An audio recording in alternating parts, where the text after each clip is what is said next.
Eu vos cumprimento com a paz do Senhor Jesus. Amém. Aproveitando que você está de pé junto comigo, abra a tua Bíblia no livro dos Salmos, Salmo de número 78. Salmo 78, verso 19. Livro dos Salmos, Salmo de número 78 e a parte ou o verso de número 19.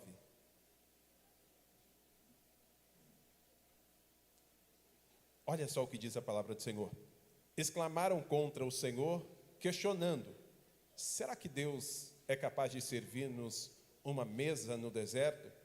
Em outras traduções está escrito: porventura prepararia Deus uma mesa no deserto? Feche os seus olhos, curve a tua cabeça. Eterno, nós te glorificamos, Senhor, por estar na tua casa, na tua presença. Nós te exaltamos, ó Deus, por tudo aquilo que o Senhor tem feito, por tudo que o Senhor és, ó Pai, em nossas vidas. Eu te peço, Espírito Santo, que o Senhor venha conduzir, Senhor, a minha fala, a minha mente, o meu intelecto, para que o Senhor venha falar a cada coração, não aquilo, ó Pai, que nós queremos ouvir, mas aquilo que o Senhor tem preparado, tem reservado a cada um de nós, ó Pai. Senhor, abençoe a cada um dos meus irmãos e irmãs, ó Pai. Para a glória do teu nome nós te agradecemos. Amém e amém. Tome o teu assento glorificando ao Senhor.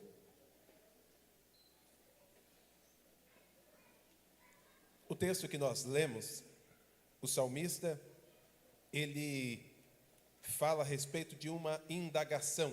Indagação essa que é pertinente nos dias de hoje e algumas pessoas, elas também a fazem na sua vida, em meio às dificuldades, em meio às lutas, em meio às atribulações do dia a dia.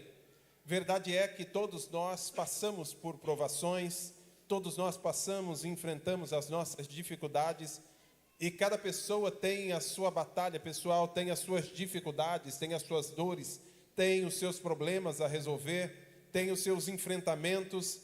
Todas as pessoas, de alguma forma, precisam passar pelas suas dificuldades. Como o Senhor Jesus vai dizer: aquele que quiser vir após mim, negue-se a si mesmo, tome a sua cruz e siga-me. Ou seja, todos nós temos uma cruz a levar, temos uma dificuldade a enfrentar. Mas verdade é que 85% de todos os nossos problemas não vão dar em nada. Eu vou dizer de novo: 85% de todos os nossos problemas não vão dar em nada. E a Bíblia, já sabendo disso, Pedro vai dizer da seguinte forma: lançando sobre ele toda a vossa ansiedade, porque ele tem cuidado de vós. O Senhor é aquele que cuida das nossas vidas nos mínimos detalhes. E tanto Mateus, Marcos e Lucas, nos evangelhos sinópticos, eles vão nos orientar dizendo acerca da palavra do Senhor, dizendo: olha, não andeis ansiosos por coisa alguma, pelo que comereis, pelo que bebereis, pelo que vocês vão vestir. Por nada dessa vida vocês fiquem preocupados ou ansiosos. E o Senhor vai dizer: antes, sejam todas as vossas petições conhecidas diante do Senhor teu Deus, porque Ele conhece cada necessidade, Ele conhece cada problema, cada dificuldade que nós passamos. Porém, as dificuldades dessa vida, quando nós olhamos apenas a elas e não enxergamos o Deus da provisão, quando nós não enxergamos o Deus Todo-Poderoso, a tendência é ficar paralisado em meio a elas, é ficar perplexo em meio às dificuldades da vida e automaticamente atemorizado, apavorado. E alguém que está apavorado, ele praticamente não toma atitude alguma, ele fica inerte em meio às dificuldades da vida. E ele paralisa e ele esquece de viver o momento, de viver a experiência. E tão verdade é isso, que o mais interessante da vida não é a bênção em si, não é conquistar alguma coisa, mas é passar pelo processo até receber aquilo que nós queremos, ou aquilo que o Senhor tem para as nossas vidas. Pastor, mas como assim? Deixa eu te lembrar de algo. Você já foi fazer uma viagem de carro? E a viagem de carro, ela é mais interessante, ela é melhor, ela é mais legal, ela é mais envolvente do que o próprio destino, do que o próprio lugar. E a viagem é maravilhosa, porque a viagem nos traz experiências. Pastor, o que é que isso significa? Significa que o caminho que nós estamos seguindo, até receber aquilo que nós queremos, seja uma cura, seja a libertação de alguém, seja uma casa, seja um emprego, o caminho, ele é mais importante do que a bênção em si. E as pessoas, por não saberem disso, ou por não quererem saber, acabam reclamando das dificuldades que estão passando. E deixa eu te contar uma verdade: toda dificuldade é uma bênção para a tua vida. Pastor, que palavra é essa? Eu vou dizer de novo: toda dificuldade é uma bênção para a tua vida. Eu aprendi há muito tempo atrás que existem vitórias com aparência de derrota. E nós olhamos aquele pacote e falamos: isso é uma derrota. Isso não tem como acontecer nada. Mas Deus é especialista em nos dar vitórias com aparência de derrota. Por isso, o importante da vida é aprender a não reclamar, mas a glorificar ao Senhor em todas as coisas e em todos os processos da vida, porque todos esses processos, eles nos levam para perto do Senhor nosso Deus. É lógico que aqueles que são inteligentes entendem que nós precisamos buscar ao Senhor em todos os momentos. E o salmista, ele traz a indagação das pessoas ao texto dizendo: porventura prepararia Deus uma mesa no deserto? Deserto já fala de dificuldade, fala de um sol escaldante durante o dia, fala sobre um frio intenso à noite, fala sobre animais peçonhentos, fala de um lugar onde não tem abrigo, onde não tem de repente um esconderijo em qualquer lugar, não tem comida à vontade, não tem nada no deserto, é areia e sol, e animais peçonhentos. E quando nós falamos de dificuldades, nós falamos de problemas. Quando falamos de deserto, falamos de vales, falamos de dificuldades, de problemas, de circunstâncias adversas. E às vezes as pessoas, quando passam nessa situação, quando passam por algum problema, seja ele financeiro, seja espiritual, seja familiar, seja na área emocional, seja na saúde, quando nós passamos uma dificuldade, a tendência é olhar para a dificuldade e ficar parado ali olhando para aquilo. Só que quem olha para a dificuldade, a tendência é naufragar, é cair. Pastor, onde é que está isso na Bíblia? Lembra da história de Pedro? Pedro vê Jesus andando sobre as águas. Senhor, se é tu mesmo, faça com que eu vá até aí. Jesus, ele está olhando para Pedro, e Pedro fita os olhos nele e fala: vem, pode vir. E ele vai caminhando sobre as águas, olhando para Jesus. Só que de repente, as dificuldades, o vento, o mar, começou a balançar ali perto de Pedro. Pedro olha e fala: opa, eu estou vivendo um milagre, que negócio é esse? Eu estou sobre as águas. Mas ele tirou os olhos de Jesus e começou a olhar para as dificuldades. E quem tira os olhos de Jesus em meio às dificuldades, a tendência é cair. Por isso a Bíblia vai dizer: aquele que pensa que está em pé, olhe para que não caia. Olhar para quem? Olhando para o autor e consumador da nossa fé. Está na hora de você voltar a olhar para Jesus. Está na hora de você olhar para Jesus, que é o autor e consumador da nossa fé. Pastor, mas está difícil. Existe um Deus que pode todas as coisas. Pastor, mas parece que não tem jeito. Jesus dá jeito em tudo, até para a morte. Porque crê em mim, como diz as Escrituras, ainda que esteja morto, viverá. Pastor, mas e se não ressuscitar aqui? Se não ressuscitar aqui, nós vamos ressuscitar na glória, e é para lá que nós vamos. E às vezes, as pessoas começam a indagar: será que Deus pode fazer milagres? Será que Deus pode fazer alguma coisa na minha vida? Será que Deus pode fazer um milagre na vida dos meus familiares? Será que pode acontecer uma cura? Será que pode acontecer um milagre? Será que Deus pode preparar uma mesa no deserto? Eu estou com fome, eu estou com uma necessidade. Será que Deus pode preparar uma mesa no meio do deserto? O Senhor, para algumas pessoas aqui hoje, Ele está preparando uma mesa no meio do deserto. Não importa a situação que você está vivendo, não importa a adversidade que você esteja enfrentando, eu venho como profeta de Deus para te dizer: Deus é especialista em preparar mesa no deserto, mas Ele está dizendo: não tira os teus olhos de mim, não tira os teus olhos de mim, porque eu continuo sendo Deus Todo-Poderoso. Ele continua sendo Deus Todo-Poderoso. Porventura, teria alguma coisa que seja impossível para o Senhor? Não existe nada, absolutamente nada, que seja impossível para o Senhor teu Deus. Mas às vezes a fé parece que está tão fraquinha, e algumas pessoas ainda têm a tendência de dizer: eu não tenho fé mais. Eu me lembrei de algo essa semana, e conversando com a minha esposa, ficamos ali maravilhados. Ela preparando algumas coisas ali, e as vasilhas de casa acabaram.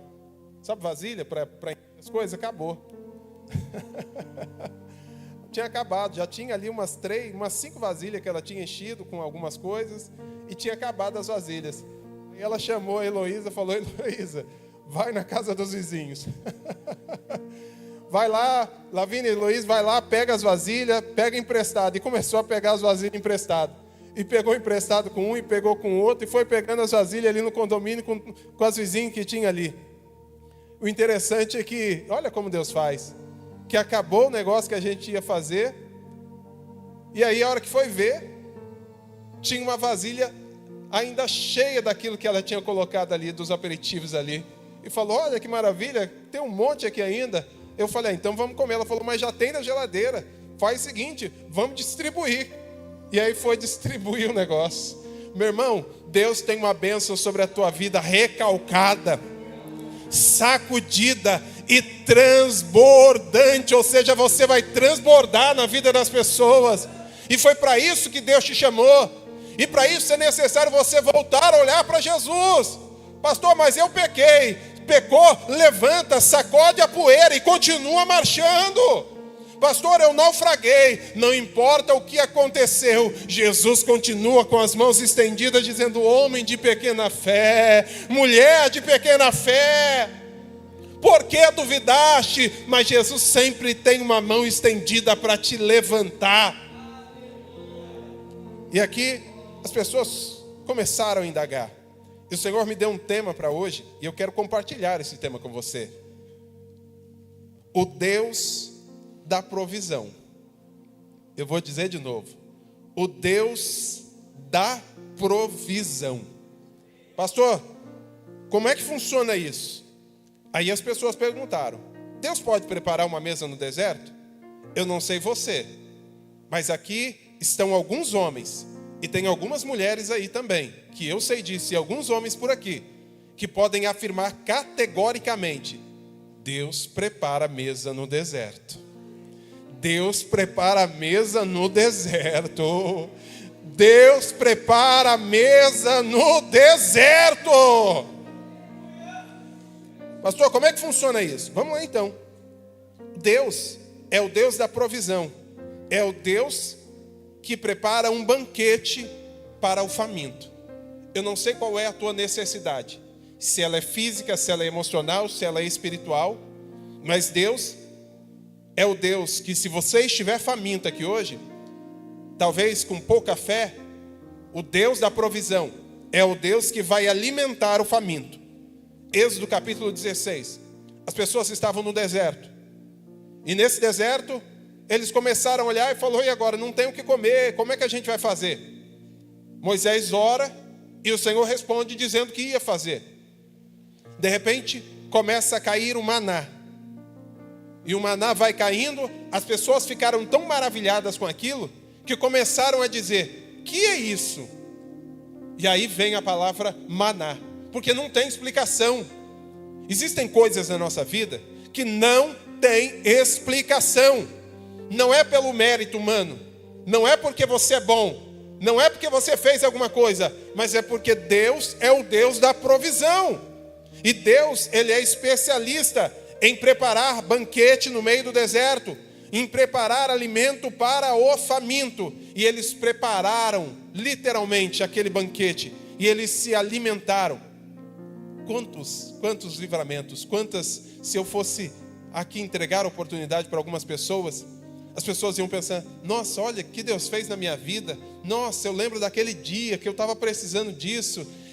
Nossa, olha, tem aquele outro dia que não tinha nada em casa, de repente chegou alguém lá, bateu e entregou alguma coisa. Quantos de vocês já tiveram essa experiência de que Deus preparou algo na tua vida? E aí você limitou a glória de Deus apenas àquilo? Por que você está duvidando daquilo que Deus pode fazer na tua vida ainda?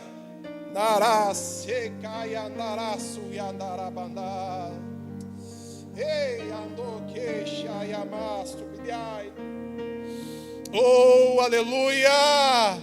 Deus continua sendo o Deus da provisão. Não importa aquilo que você está passando, apenas olhe para o Senhor. Pastor, mas a circunstância está dizendo que não, mas o Senhor continua dizendo que sim. Ele é aquele que prepara um banquete no meio do deserto. E coisa boa é comer quando se está com fome. O faminto. O faminto literalmente. E alguém diz: pastor, qual é a melhor comida que existe? Qual que é a melhor comida que existe? A melhor comida que existe é aquela que você come quando você está com fome. Pode ser o que for. Pode ser um arroz com feijão. Não tem mais nada ali. Mas você está com fome, você come com gosto. Come ou não come? Porque é a melhor comida. Agora, quando está sobrando, você olha na geladeira, olha na despensa e fala o quê? Tem nada para comer? Poxa vida, principalmente os jovens, né, as crianças. Olha lá, mãe, não tem nada para comer? Aí você olha assim, o quê? Não tem o quê? É porque está com a barriga cheia, não tem necessidade. E Deus está dizendo: olha, eu alimento o faminto, mas você precisa estar com fome. Fome do quê, pastor? De comida? Não, você precisa estar com fome de Deus. Está na hora de você voltar a ter fome de Deus. Está na hora de você buscar a presença dEle. Buscar-me-eis e me achareis, quando me buscardes de todo o vosso coração. Buscai ao Senhor enquanto se pode achar. Está na hora de você buscar a presença de Deus na tua vida. Está na hora de você parar de ficar preocupado com as coisas dessa terra e começar a buscar a presença de Deus. Sabe o que está faltando na tua casa? Deus. Sabe o que está faltando no teu trabalho? Deus. Olha aí para a tua carteira. Sabe o que está faltando na tua carteira? Deus. Sabe o que está faltando na sua saúde? Deus. Sabe o que está faltando na tua vida? Deus. Pastor, mas eu já tenho Deus. Eu não sei você, mas eu quero mais porque eu estou com fome. E coisa boa é estar envolvido com aquilo que Deus tem para você. Estar envolvido com a presença dEle, com a glória dEle. E é tão interessante. Alguém aqui já namorou? Estamos aí, dia dos namorados. Amanhã, 17, palestra para casais aqui. Alguém aqui já namorou? Só quem já namorou, levanta a mão aí para eu saber. Oh, glória. E tem gente que ainda namora, né? Depois de casado. Isso é coisa boa, coisa do céu. Mas lembra quando você estava namorando e que vocês moravam longe? O que você fazia, você homem?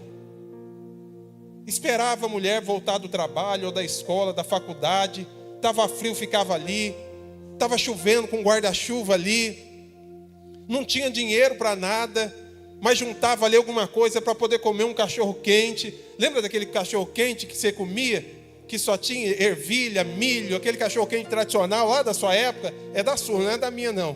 Que você comia aquilo ali, pagava R$ 2,50, R$ 1,99. Lembra disso? Que você juntava as moedinhas ali, mas você queria o quê? Estar perto do seu amor. Estar perto da sua amada, do seu amado. Não importava o dinheiro, não importava o tempo, não importava o que as pessoas diziam para você. Alguém até talvez já falou para você: essa aí não é homem para você não, essa aí não é mulher para você não. Mas você não queria saber, você queria estar perto. Pastor, por que o senhor está dizendo isso? Porque eu estou dizendo que existem pessoas que precisam voltar a estar apaixonadas por Deus. Está na hora de você voltar a olhar para o Senhor como você olhava lá atrás. Está na hora de você voltar ao primeiro amor, porque Deus está te chamando para uma grande obra. Mas para isso, você precisa ter fome de Deus, sede de Deus. Você precisa querer a presença de Deus. O diabo, o vosso adversário, ele não está preocupado em você abrir a porta para ele entrar. Ele bate o pé na porta, ele arromba quando encontra uma brecha, ele destrói, ele mata, ele rouba, ele não está nem aí com você. Mas o Senhor não, ele só vai entrar se você chamar. Ele só vai entrar e ele vai sentar na mesa e cear com você.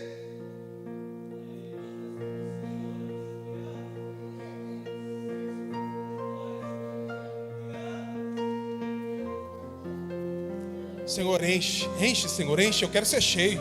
Eu quero ser cheio, Senhor, enche, enche, Senhor, eu quero ser cheio. Esvazia, Senhor, isso de mim. Eu quero é ser cheio da Tua presença.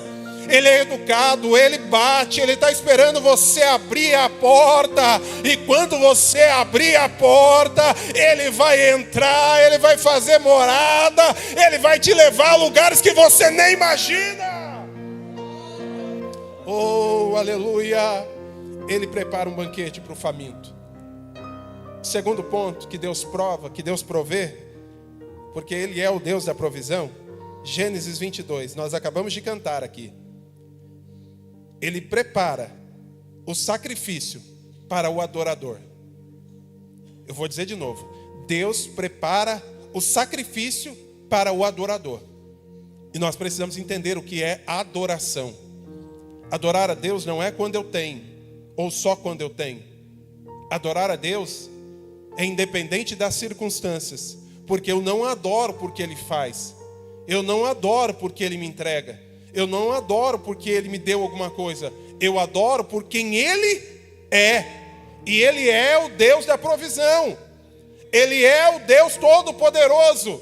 Nós aprendemos pela manhã, Ele não precisa de nós para nada, mas Ele conta conosco para adorá-lo em espírito e em verdade. E às vezes as pessoas, por passar dificuldades e não entenderem que a dificuldade é apenas um processo para levá-los a algum lugar, elas acabam reclamando e murmurando e se afastando da presença de Deus porque tiram os olhos de Deus. E por conta disso, algumas chegam à igreja, chegam em um ambiente propício como esse para adorar, para rasgar o nosso coração. As pessoas ficam muito aquém, muito além, ficam pensando, olhando, vendo o que está acontecendo e esquecem o real motivo do que vieram fazer aqui. Esquecem aquilo que são na sua essência, porque todo ser humano, ele foi feito para adorar a Deus.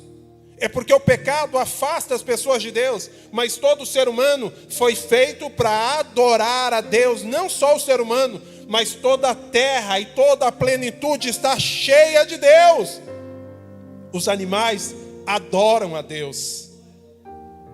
As aves, os peixes, as estrelas, o planeta, tudo adora a Deus. E o ser humano foi feito para adorar a Deus. Só que alguns não entenderam a forma de adorar. E por isso adoram o carro, adoram a casa, adoram os filhos. Porque o ser humano tem uma necessidade de adoração. Outros fazem um gesto e querem adorar aquilo. Outros preparam alguma coisa e querem adorar aquilo. Porque o ser humano tem uma necessidade de adoração. Porque existe algo em você. Pastor, o que existe em mim? Você é um ser tricótomo, corpo, alma e espírito. E o seu espírito saiu de Deus e vai voltar para Deus. Só que esse espírito, ele quer adorar a Deus. Ele quer estar envolvido com as coisas de Deus.